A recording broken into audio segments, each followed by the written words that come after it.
penso em fluxo, fluxo representa o quê? Fluxo representa um movimento contínuo de algo que segue um curso, ou seja, alguma coisa que tem princípio, meio e fim. Quando eu penso em odontologia digital, e eu penso no CEREC, né, que é o principal equipamento na minha opinião, que a gente tem hoje, é um sistema que nos dá isso. Eu consigo planejar um caso, consigo fazer um desenho, consigo fresar uma peça.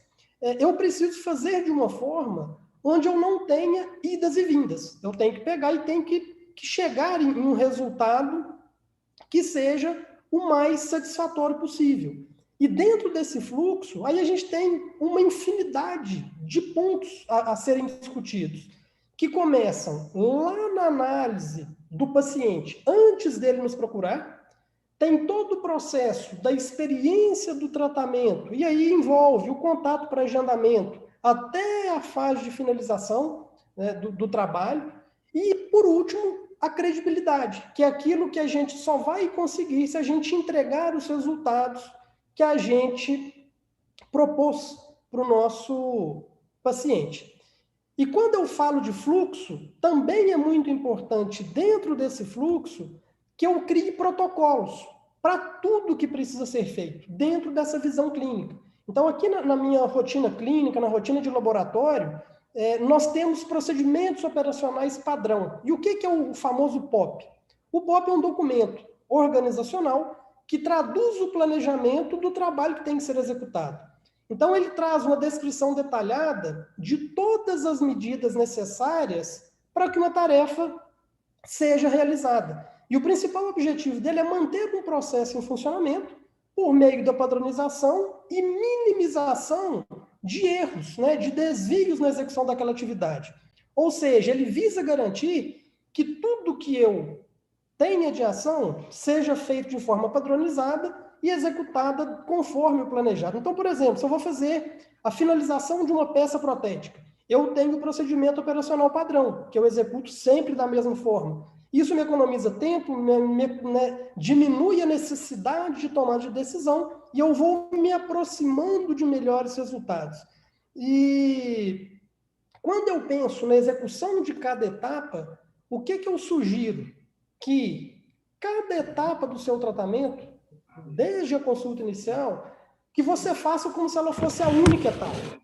E, ao mesmo tempo que ela deve ser executada como se fosse a única, você sempre deve estar atento à fase seguinte. Para, por exemplo, você não correr o risco de escanear um dente e, de repente, você não saber, né, como vai exportar aquele arquivo, ou como vai se comunicar com o laboratório, ou como vai fazer o design da sua restauração. E entrando especificamente em planejamento, eu falei que a premissa, né, que eu sigo para justificar um tratamento em primeiro lugar, vem a saúde, depois a parte estrutural e, finalmente, função e estética, nessa ordem. Porém, quando eu vou iniciar o meu planejamento, sempre eu inicio os meus planejamentos pela análise estética. E aí, mais um desafio, que é estabelecer critérios para transformar algo que teoricamente é subjetivo, né? Tem aquela famosa frase, estética é muito subjetivo. E quando eu ligo algo que é subjetivo, eu corro um risco de criar algum atrito no caminho. Talvez o que é bonito para o meu paciente não é bonito para mim, talvez o que me agrada não agrada ao laboratório, e aí a gente começa a aumentar os nossos riscos de ter problema. Então, o meu desafio é começar o planejamento sempre pela análise estética, mas sendo objetivo nessa análise. Então, dentro da minha rotina, eu sigo uma análise estética de 9 passos. Eu analiso nessa sequência também as proporções faciais do meu paciente, as referências de linhas horizontais, de linhas verticais, o nível gengival em relação ao plano horizontal, a exposição dental com o lábio em repouso, a curva do sorriso, a proporção do incisivo central superior, a forma do incisivo central superior e a cor dos dentes. E quando eu tenho esse método de organização, isso facilita, inclusive, a comunicação com o meu paciente, porque muitas vezes o paciente ele chega com a ideia de que estética é cor. Eu quero dente branco. E quando eu trago para ele conceitos objetivos, isso facilita a minha comunicação e eu consigo alinhar melhor essas expectativas com o meu paciente. E hoje nós temos inúmeros softwares, inúmeros recursos que nos permitem fazer essa análise estética de uma forma, né, mais objetiva ou mais subjetiva. Por exemplo, eu gosto muito de um tempo para cá, tenho utilizado esse aplicativo do Smile Cloud, que é um aplicativo que nos dá um resultado subjetivo de estética, porém, quando eu tenho na minha cabeça critérios bem estabelecidos, eu consigo utilizar esse software e desenvolver designs dentro de um conceito. Por exemplo, quando eu entro nessa fase de refinar a zona restauradora, que é a terceira etapa dentro do software, ali eu vou buscar posicionar as linhas horizontais dentro de um padrão de referência, né, buscando dentes que estejam em posição favorável para me guiar dentro desse processo. Ou seja, eu estou trabalhando dentro do Smile Cloud, né, que é um aplicativo que a gente consegue análises muito interessantes, mas sempre tendo em vista aqueles 9 tópicos da análise estética que eu construí. Porque, caso contrário, a gente pode, como eu falei, talvez fazer um planejamento que não agrade o paciente ou que o laboratório entregue de uma forma que não é aquela que a gente esperava, e aí a gente começa a perder produtividade, começa a ter que despender muita energia em passos que, se a gente tem critérios bem estabelecidos, a gente evita esse tipo de problema. E talvez uma grande vantagem que o Smile Cloud nos dá hoje seja a possibilidade de fazer essa análise estética de uma forma muito simplificada, e a partir do momento que eu refino todos esses parâmetros, eu consigo fazer uma simulação no próprio aplicativo da estética para mostrar para o meu paciente, e a partir da seleção do que foi feito, né, nessa análise, eu consigo exportar a biblioteca, ou seja, né, fazer o download da biblioteca que eu selecionei, e a partir disso seguir com o meu planejamento 3D. Logicamente que não tem milagre, isso aí não vai acontecer de uma forma tão automática e intuitiva. Você precisa ter conhecimento, precisa ter padrões e critérios bem estabelecidos, mas também não resta nenhuma dúvida que, seguindo esse conceito, a gente tem muitas chances de nos aproximar de resultados mais previsíveis. Então, faço a seleção, gero o download, né, faço o download do STL da biblioteca que eu escolhi, e aí eu posso trabalhar, por exemplo, no Mesh Mixer.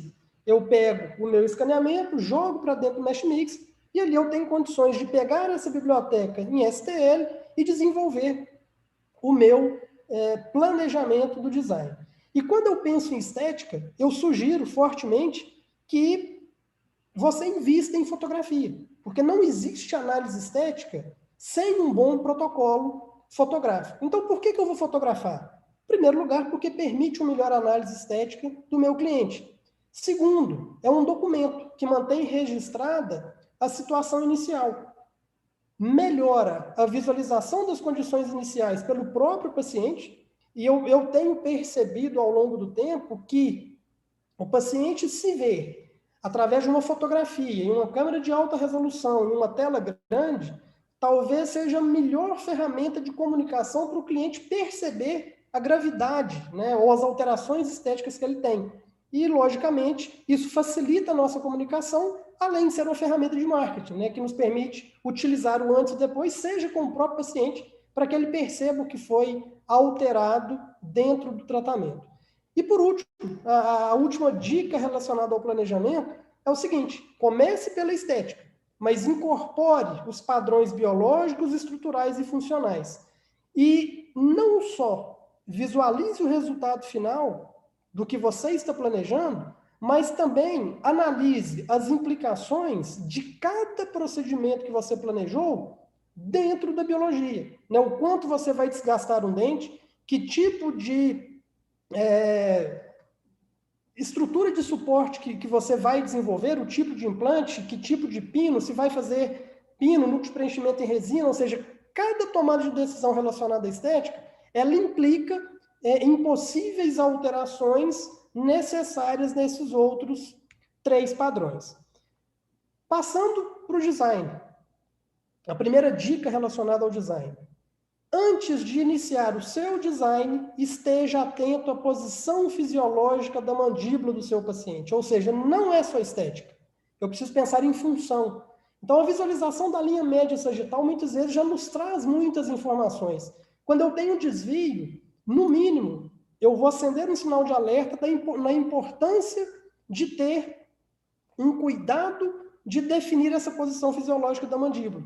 E atenção especial aos casos em que você precise alterar a dimensão vertical de oclusão. Porque alterar a dimensão vertical de oclusão não é simplesmente colocar tabletops, aumentar a borda incisal. Ela vai trazer uma série de implicações e isso tem que ser feito com muita segurança. E quando eu penso na determinação dessa relação intermaxilar fisiológica correta, eu tenho que pensar que sempre ela é feita antes de determinar o alinhamento correto dos dentes, e não o contrário. Então, os dentes devem estar em harmonia com a relação maxilomandibular, e não o contrário. Eu gosto muito, dentro da minha rotina, de trabalhar com o desprogramador de COIs. Eu vejo uma série de vantagens nesse dispositivo, que pode ser feito por laboratório ou pode ser feito totalmente digital, né, que é a forma que a gente faz na clínica hoje. Inclusive, no meu canal do YouTube tem uma série de vídeos e lá tem um vídeo, né, mostrando como que eu confecciono esse desprogramador através do Inlab, que é um software que eu trabalho aqui na minha rotina diária. Outra dica relacionada a design: habitue-se a trabalhar com modelos ou escaneamento de arcada total. O software, ele nos dá a possibilidade de fazer um restaurado posterior com escaneamento parcial e uma relação confiável de oclusão? Sim, nos dá. Mas quando eu penso num contexto geral, é muito importante eu trabalhar com modelos totais e fazer a análise em articulador semiajustável. E aí entra um ponto importante. Quando eu parto do princípio de analisar, a partir da máxima intercuspinação habitual, os movimentos de desoclusão, desde que eu faça um escaneamento correto, o software me permite fazer isso muito bem. A partir do momento que eu vou pensar em fazer uma análise da posição condilar e a trajetória de movimento, por exemplo, para identificar algum contato prematuro, aí eu já não abro mão, pelo menos até então, do uso do articulador convencional, ou seja, uma somatória de ferramentas para me entregar o resultado mais previsível. E quando eu falo de escaneamento de arcada total, é muito importante que eu siga uma técnica correta de escaneamento. E a técnica, né, preconizada atualmente, descrita pelo Sérgio Meiga, né, e colaboradores, é essa, onde eu começo o meu escaneamento pela face oclusal do último molar de um lado, percorro todo o trajeto pela face lingual até a oclusal do dente do lado oposto, volto pela oclusal até onde eu comecei e percorro a face vestibular até o canino do lado oposto.